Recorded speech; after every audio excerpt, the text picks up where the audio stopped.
వర్షాభావ పరిస్థితులు నెలకొనడంతో పంటల సాగు వెనుకబడుతోంది. దీంతో రైతుల్లో ఆందోళన మొదలైంది. ఉమ్మడి కరీంనగర్ జిల్లా రైతులు వరి, పత్తి, మొక్కజొన్న పంటలను అధికంగా సాగు చేస్తారు. కానీ ప్రస్తుత పరిస్థితుల్లో సాగు ముందుకు సాగడం లేదు. పత్తి పంటను సాగు చేసే రైతులు మొక్కలను కాపాడుకునేందుకు బకెట్లతో నీటిని పోస్తూ పంటను కాపాడుకునే ప్రయత్నం చేస్తున్నారు. ఇలాంటి పరిస్థితి ఉమ్మడి కరీంనగర్ జిల్లాలో చాలా చోట్ల కనిపిస్తోంది. వేసిన వరి నారు ముదిరిపోతుంది. ఇంకా పొలాలను దున్నకపోవడంతో బీడు భూములుగా మారిపోతున్నాయి.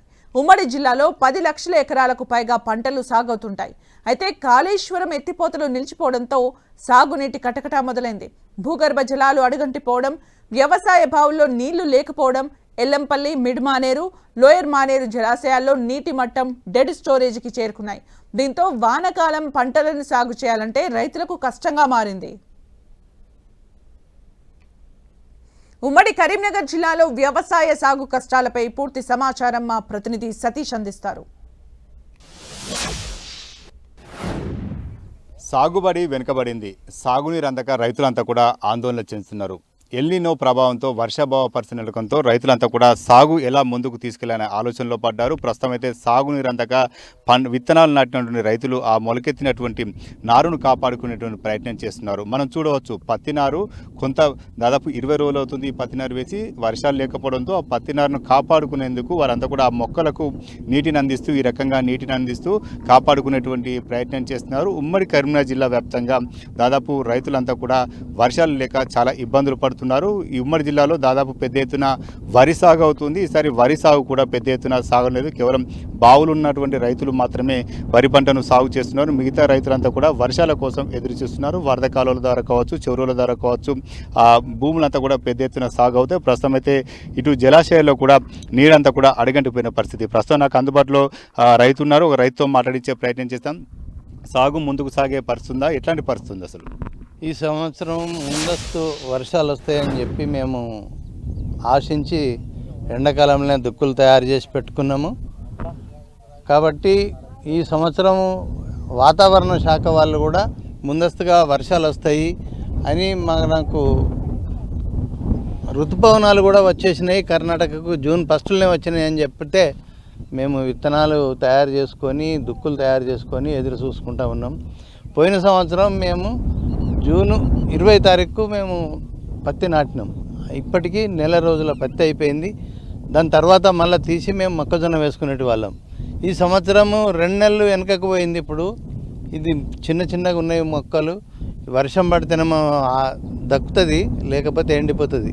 కాబట్టి ప్రభుత్వం దృష్టిలో ఉంచుకొని రైతులను మీరు ఏ విధంగానైనా అంటే ఈ పంట ఇప్పుడు కాపాడుకునే పరిస్థితి ఉందా? వర్షాలు పడితేనే ఈ పంట దక్కుతుందా, లేకపోతే దక్కే పరిస్థితి లేదా? వర్షాలు పడితే తప్ప దక్కే పరిస్థితి లేదు. ఎందుకంటే ఈ చిన్న మొలకలు, ఏరు చిన్నగా ఉంటుంది. కిందికి ఒక 6 ఇంచులు కిందికి పోయిందంటే పొడి ఉన్నది, భూమి అంత తడవలేదు. ఇప్పటికీ పొడి ఉన్నది. కాబట్టి ఒక వారం 10 రోజులలో వర్షం పడకపోతే ఈ మొక్కలు కూడా ఎండిపోయే పరిస్థితి ఉన్నది. బావిలలో నీళ్లు పెట్టి పారిద్దామన్నా కూడా ఇప్పుడు నెల రోజులు దాటిపోయింది. వరినారు పోసి అది తుందామంటే కూడా మనకు నీళ్లు లేవు. గవర్నమెంట్ రైతులను దృష్టిలో పెట్టుకొని కాళేశ్వరం ప్రాజెక్టుయా, ఎల్లంపల్లి ప్రాజెక్టుయా, మా కాకతీయ కెనాల్ ద్వారా కొన్ని వదిలినట్టయితే బావులలో నీళ్లు పెట్టుకొని కొంచెం తడుపుకునే పరిస్థితి ఉన్నది.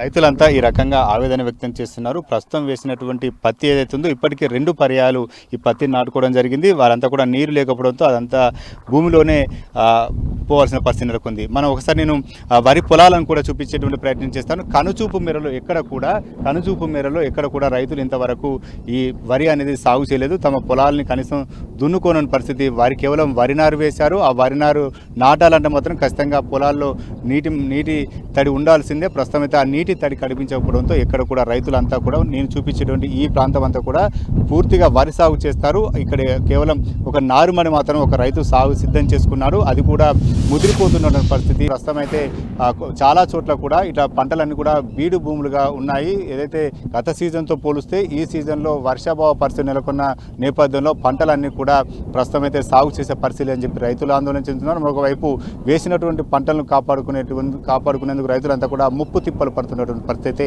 ఉమ్మడి కరీంనగర్ జిల్లాలో నెలకొంది. కెమెరా పర్సన్ సుధీర్తో సతీష్, 10 టీవీ, కరీంనగర్. పాలిటిక్స్ కాదు, సాగునీరు కావాలంటున్నారు కాళేశ్వరం పరివాహకంలోని ఉమ్మడి కరీంనగర్ జిల్లా రైతులు. పొలిటికల్ పార్టీలు రాజకీయం పక్కన పెట్టి పంటలకు నీరందేలా చూడాలని కోరుతున్నారు. రేవంత్ సర్కార్ వెంటనే నీటిని విడుదల చేయాలని రైతులు డిమాండ్ చేస్తున్నారు. వెంటనే నీటిని ఎత్తిపోసి చెరువులు కుంటలు నింపాలని కోరుతున్నారు. ప్రాజెక్టు కుంగిపోయింది అని చెప్తుర్రు. మనకి ఇక్కడ ఏంటంటే ఏ ప్రాజెక్టు కుంగిపోయినా నీళ్ళు అనేది ఎత్తిపోత పథకాలతోటి మనకు వచ్చే ఉన్నాయి. ఆ నీళ్ళు వచ్చినట్టయితే వెంటనే మనకు ఇది వరదకాలతోటి నీళ్ళు వస్తే ఉన్న చెరువులు కుంటలు రెండి మనం యథావిధిగా నాట్లేసుకోవడానికి అవకాశం ఉంటుంది. తక్షణమే ఏ పార్టీగా అనుకోకుండా మా రైతులకు సహకరించే విషయం ఏమంటే రైతుల పక్షాన మీ గవర్నమెంట్ ఒకరి మీద ఒకరు మాట్లాడకుండా మాకు పొద్దు గడుపుతారు. అదే అలాంటిది కాకుండా ఏ పార్టీ వాళ్ళతోటి మాకు సంబంధం లేదు. రైతులకు కావాల్సిన నీళ్లు మేము చేసుకునేది కష్టము. ఏ పార్టీకి మాకు సంబంధం లేదు. మాకు చెర్లల్లో కుంటల్లో నీళ్ళు ఉన్నట్టయితే మా పని మేము చేసుకోగలుగుతాం.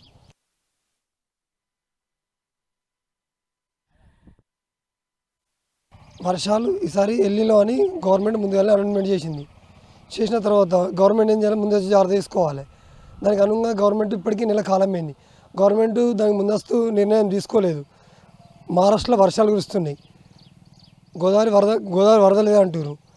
కన్నెపల్లి దగ్గర వాటర్ వెళ్తున్నాయి మెయిన్ వరద కాలం నుంచి వెళ్ళి. ఆ వాటర్ అక్కడ ఎత్తిపోస్తే వరద కాలం నుంచి వెళ్ళి చెర్ల నుంచి వెళ్ళి బావిలకు ఊట ఉంటుంది. ఫస్ట్ మెయిన్ రైతుకు కావాల్సిన విషయం ఇది. మీ గవర్నమెంట్ వాళ్ళు లేదు మేము లేదు అనుకుండా రాజకీయాలు అతీతంగా మీది రైతు ప్రభుత్వమే అనుకుంటే ఫస్ట్ మీరు చేసిన తక్షణ కర్తవ్యం వాటర్ ఎత్తిపోయాలి.